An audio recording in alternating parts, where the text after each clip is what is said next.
Dueteronmy chapter 20, verse 1. Okay, I think it would serve us well to stop for a second and remember what this book is, okay? Moses, God called Moses to get the children of Israel, the nation of Israel, out of Egypt. Go set my people free, remember? He's been with them for 40 years. This is the book of Dueteronomy is his farewell address.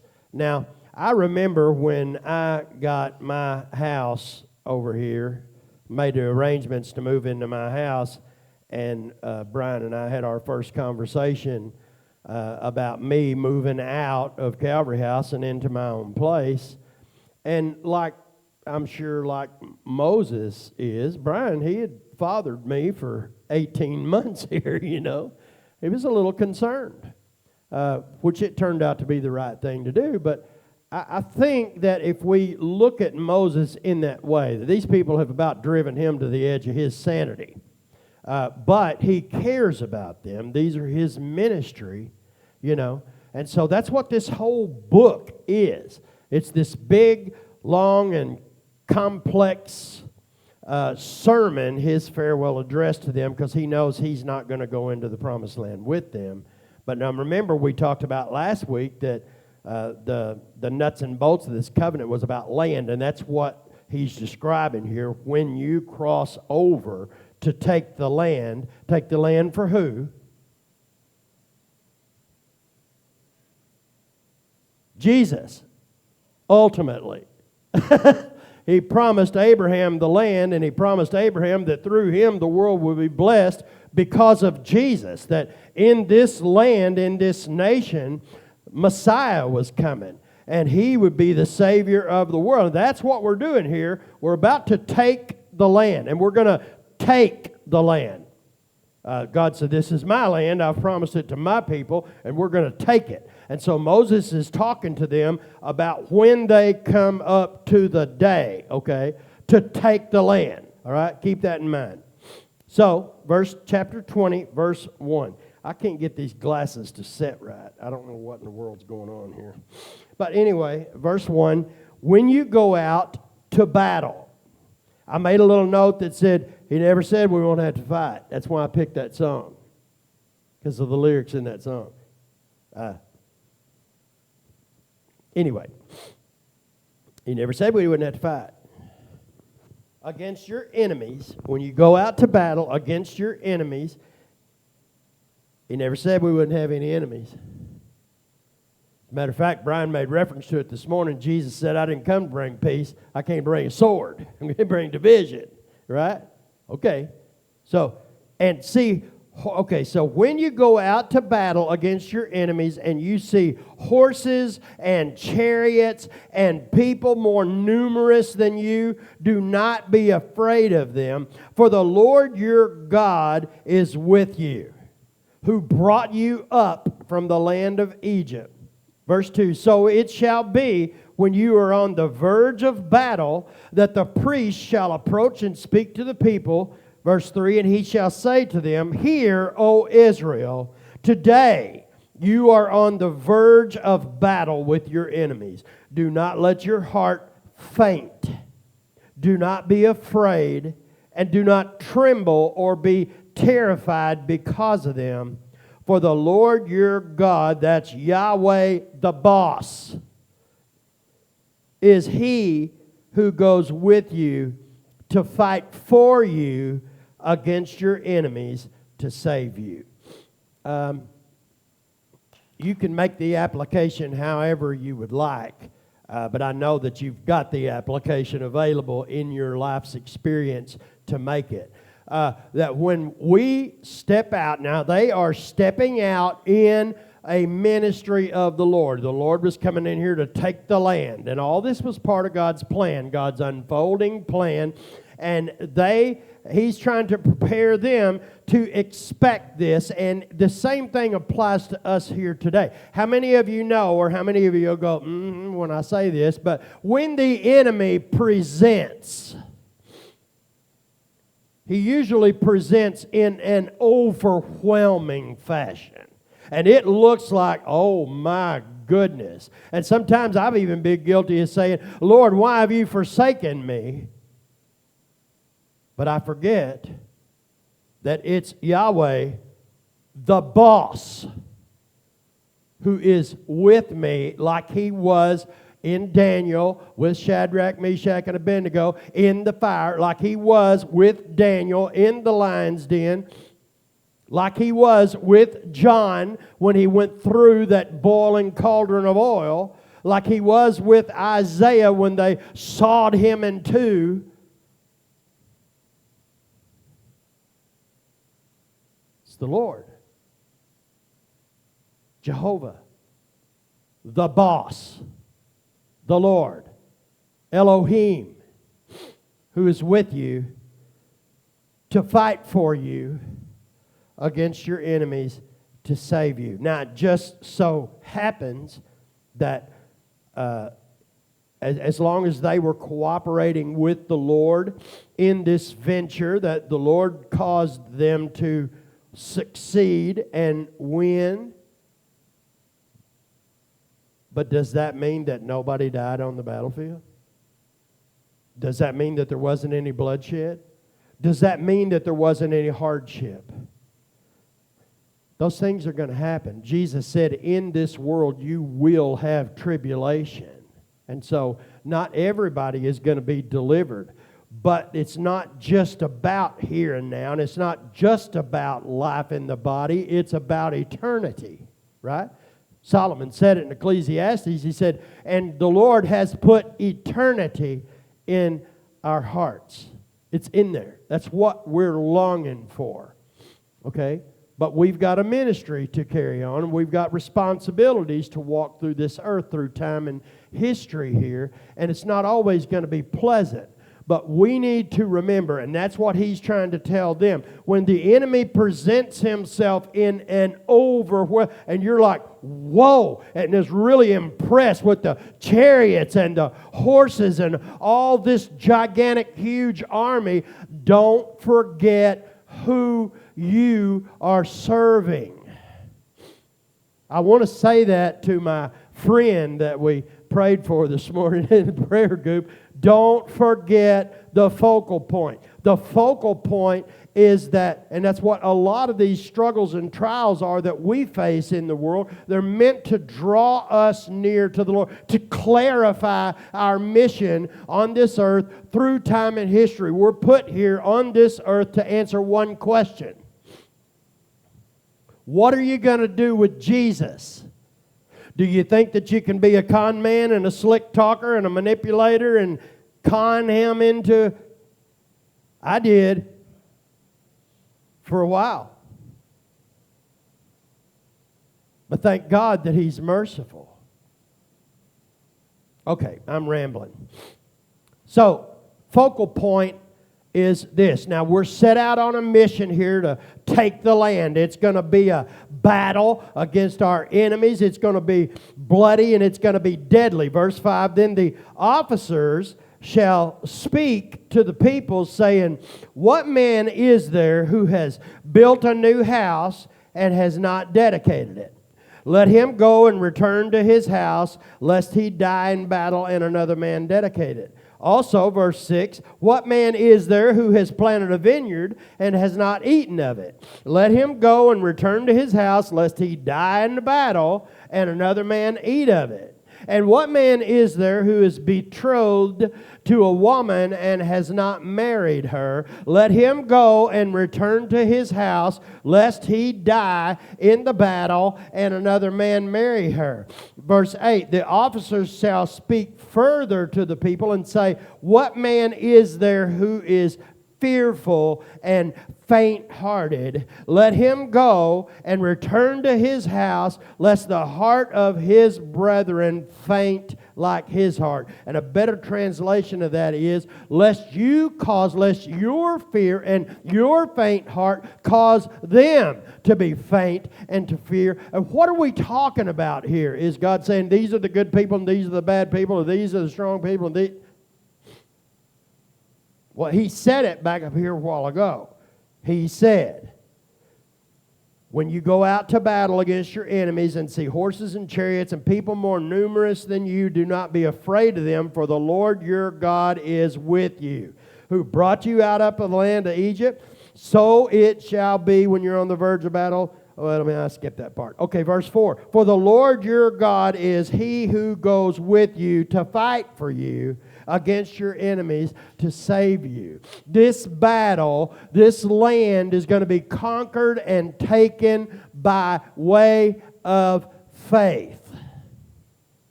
Who's going to do the fighting? God.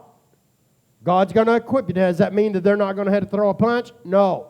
But this battle is going to be won by their faith and belief in the God who is engaging in this with them. So, distractions are not going to be helpful. As a matter of fact, the body count will drastically go up if we're distracted. So if you're the guy that just built the new house, but you haven't moved into it and started living in it, now that's blessings of God. That's God's blessings. He's provided you this home. But if your mind is going to be on that, then you need to stay home. And if you're the guy that just got the vineyard and it's producing fruit and you haven't eaten any of that and that's where your mind's going to be, you don't need to be out here swinging a sword and fighting and trying to take this land. Go home. If you've got a woman at home and you haven't consummated your marriage yet, then your mind is going to be on her. You're not one of the guys that we need to be on the front lines here. So go home. Okay? That's what he's saying. If you're distracted, go home. Because we need people who are focused and who are warriors in this thing so that they can believe the God who is going into battle with. And that's still applicable in our lives here today. It's not everybody that's cut out for every ministry. I'm going to tell you, if somebody put me in charge of Joyce's ministry, there'd be some mad folks around here where they'd be like, who's doing this? Or who's not doing this? Right? It's not everybody that's cut out to be a truck driver. I left Portage, Indiana on the port up there in the Chicago area this week, and there was a mini blizzard with lake effect snow and all that stuff, and I guess it was the first snow of the year. And there's some people that ain't really got no business on the highway. Look, if you're scared, just say you're scared and go home and wait, or pull over and wait till daylight, or do something different. It's not for everybody, but you don't need to be acting like you want to be there when you really don't, because people get hurt that way. Does that make sense? I know in the ministry of this church, it takes a lot of different people with a lot of different gifts, a lot of different talents and abilities to conduct the ministries of this church. We need people who are gifted and anointed for prayer. We need people who are gifted and anointed for the maintenance of the building. We need people who are gifted and anointed for the, I can't think of the word. It starts with an A. It's what Tammy does. Administration. We need people for that. We need people who are tech savvy, because I'm certainly not. But we need people who are focused on their gifted area, who aren't distracted, who know why they're doing what they're doing. This worship team, we remind each other a lot, often, what we're doing here. We're not playing some gig somewhere. We're not playing a dance. No, we're worshiping the Lord. We're trying to bring ourselves into the presence of God and open our hearts to receive His truth. And we have to remind each other of that.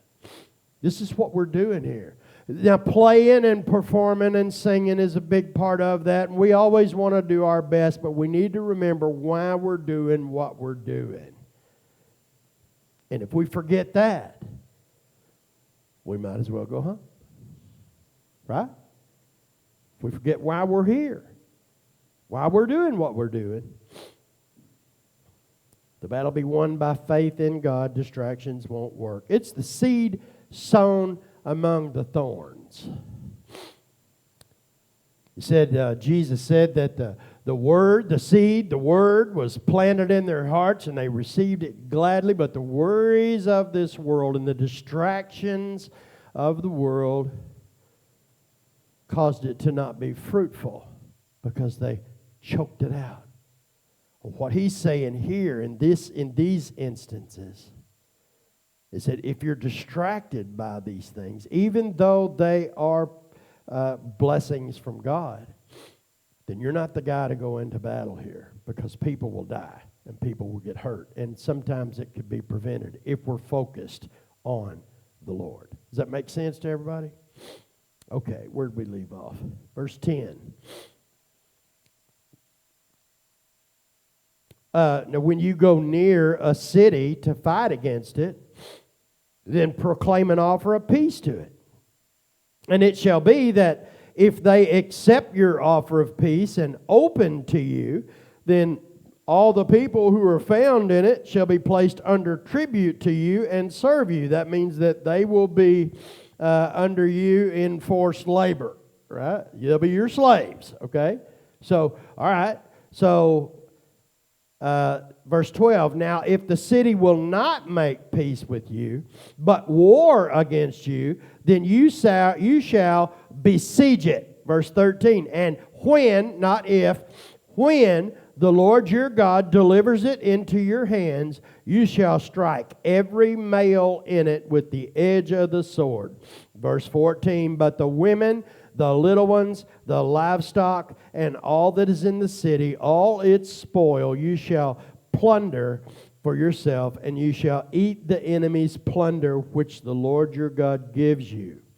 Verse 15, thus you shall do to all the cities which are very far from you, which are not the cities of these nations.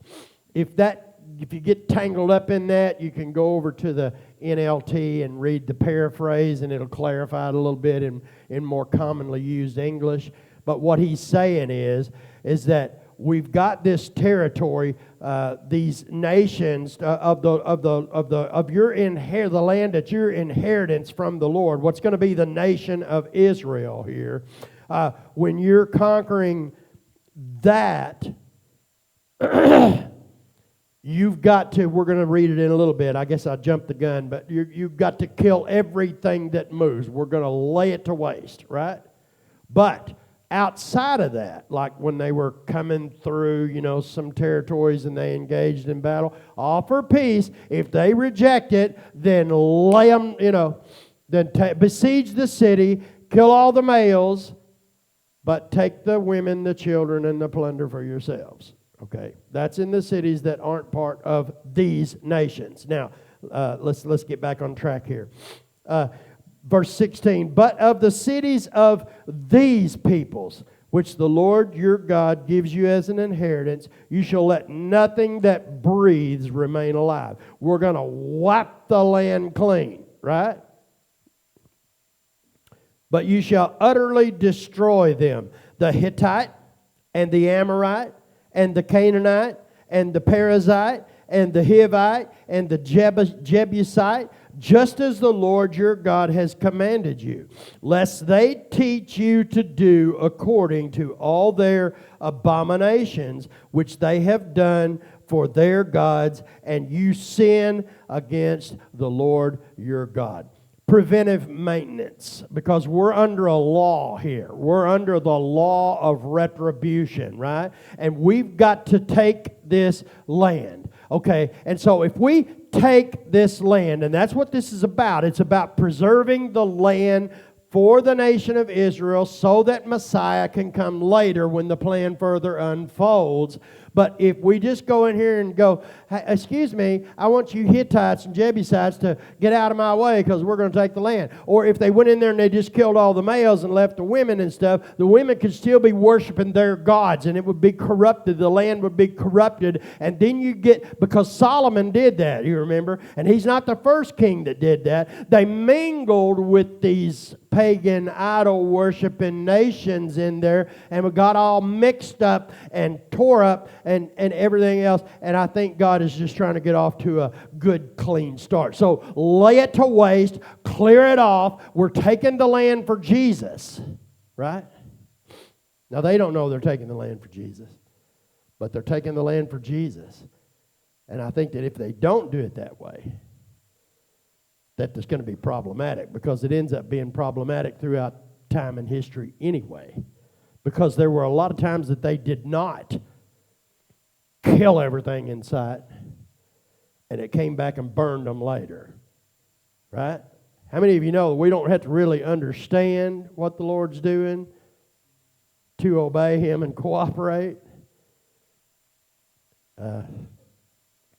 Okay, I'm going to have to let some of this stuff clear out of my head, because I'm trying to get on board with where we are over there today, right? And it's easy to say, well, if they'd have just listened to the Lord and wiped it all out like they were supposed to, then Hamas and Hezbollah and all these, but you can't say that because, but anyway.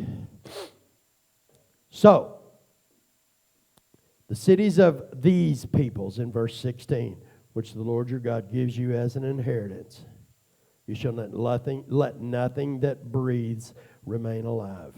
Now, that is, I don't know if that's a picture of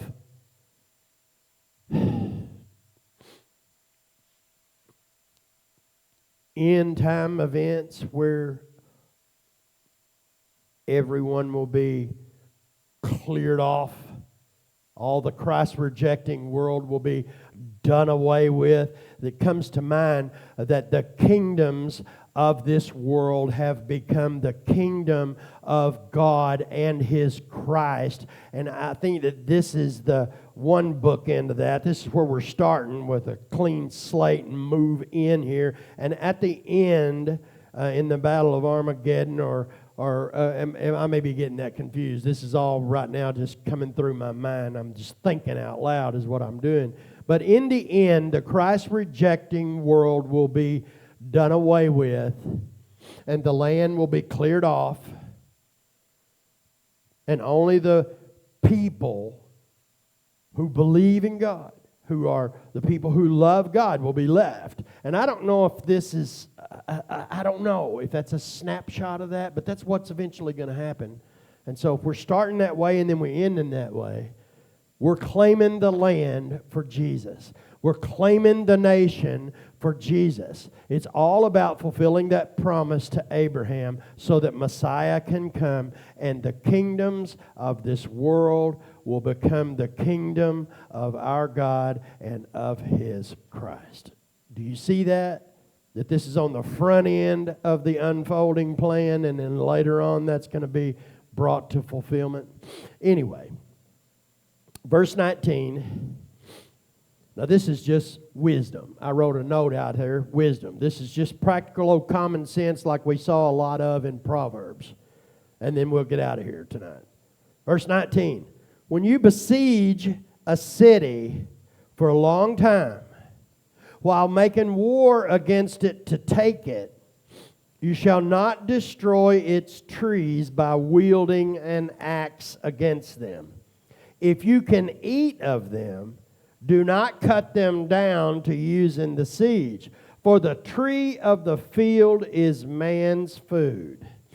Only the trees which you know are not trees for food you may destroy and cut down to build siege works against the city that makes war with you until it is subdued. Okay, so what he's saying is don't get so desperate here to win when the battle drags out long that you just go to laying the land to waste.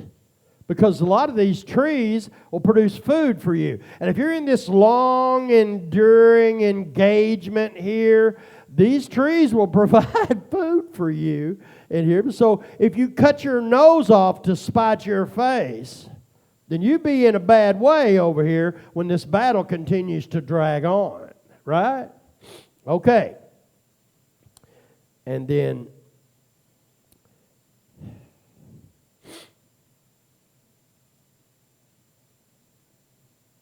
I totally lost my train of thought. Right out the window it went. I apologize. So anyway, all right, let's just go with that.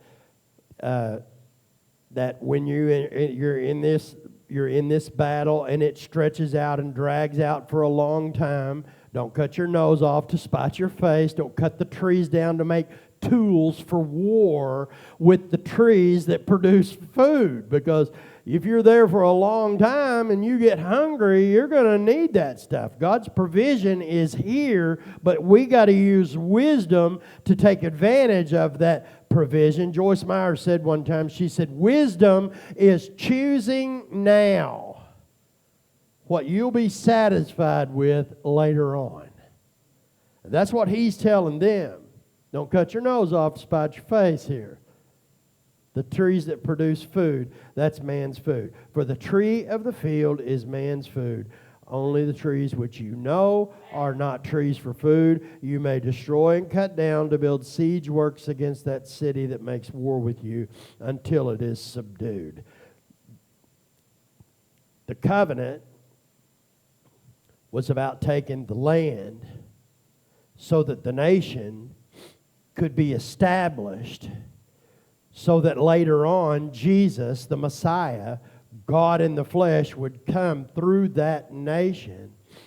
And so we're all about the land here. So don't destroy the land, and don't take what the land is producing for you. What was it God promised to them, to the nation of Israel in the Mosaic covenant? That if you'll obey the commandments, if you'll obey the instruction, if you'll obey the Torah, the teaching, under the leadership of Moses and then later Joshua, then I'll bless and prosper you. And we talked about last week that he's going to do that through making the land produce, making the cattle produce, making the sheep produce, etc., etc., etc. So don't cut your nose off to spite your face. If the battle goes long, save the trees that produce food. That way you're not sitting out here hungry going, well, why have you forsaken me? Right? Because he provided for you in advance. Right? Okay? All right. So that's chapter 20. And we'll go ahead and close it out tonight.